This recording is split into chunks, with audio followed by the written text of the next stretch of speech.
Doctor B Jayaraj, അമിത ആത്മവിശ്വാസം എന്നല്ല, തികഞ്ഞ ആത്മവിശ്വാസത്തിലാണ് UDF ക്യാമ്പ് ഇപ്പോൾ. എക്സിറ്റ് പോളുകളെയും മറികടന്നുള്ള പ്രകടനം, അതിനേക്കാൾ കൂടുതൽ സീറ്റുകൾ തന്നെ എന്നതാണ് UDF നേതാക്കൾ ഏക സ്വരത്തിൽ പറയുന്നത്. ഇന്ന് എല്ലാ നേതാക്കളുടെയും പ്രതികരണം ആ രീതിയിലുള്ളതായിരുന്നു. ആ ആത്മവിശ്വാസത്തിന് കാരണവുമുണ്ട്. വലിയൊരു കൺസോളിഡേഷൻ ഇവിടെ നടന്നിട്ടുണ്ട്. ഈ ഭരണവിരുദ്ധ വികാരം എന്ന് പറയുന്നില്ലല്ലോ എക്സിറ്റ് പോളുകൾ എന്ന് വാദിക്കുമ്പോഴും ഭരണം മാറണമെന്ന് ആഗ്രഹിക്കുന്നത് കൊണ്ട് തന്നെയാണിത്.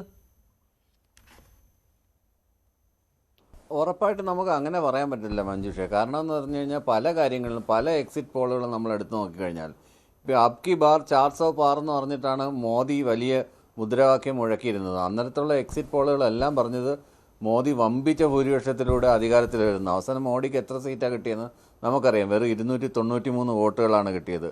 അതുപോലെ ബീഹാറിലെ NDA വിക്ടറിയാണ് പ്രൊജക്റ്റ് ചെയ്തിരുന്നത് എല്ലാ എക്സിറ്റ് പോളുകളും. പക്ഷേ നേരിയ ഭൂരിപക്ഷത്തിലാണ് ബീഹാറിൽ. അത് നമ്മുടെ ഇന്ത്യ മുന്നണിയുടെ കുഴപ്പം കൊണ്ട് തന്നെയാണ് അത് സംഭവിച്ചത്. ഒത്തൊരുമയില്ലായ്മ കൊണ്ടാണ് സംഭവിച്ചത്. കോൺഗ്രസിൻ്റെ ചില പിടിപ്പുകേടുകൾ കൊണ്ടാണ് അത് സംഭവിച്ചത്.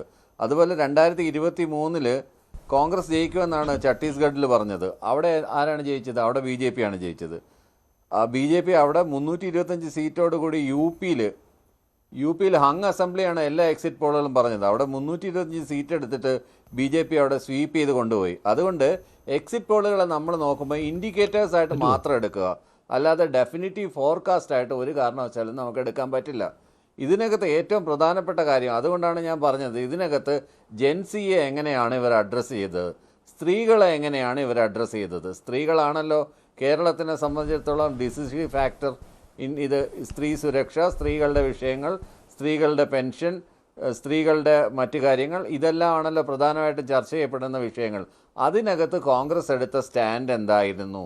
അത് ചർച്ച ചെയ്യപ്പെട്ടതാണ്. കോൺഗ്രസ് എങ്ങനെയാണ് അതിനകത്തെ ആളുകളെ, അതിനകത്ത് ഉൾപ്പെട്ടിട്ടുള്ള ആളുകളെ ഇതെല്ലാം ഡീപ്പ് ഇമ്പാക്റ്റാണ് ഞാൻ ഇടപെടുന്ന പല ചെറുപ്പക്കാരും എന്നോട് സൂചിപ്പിച്ചിട്ടുള്ളത്.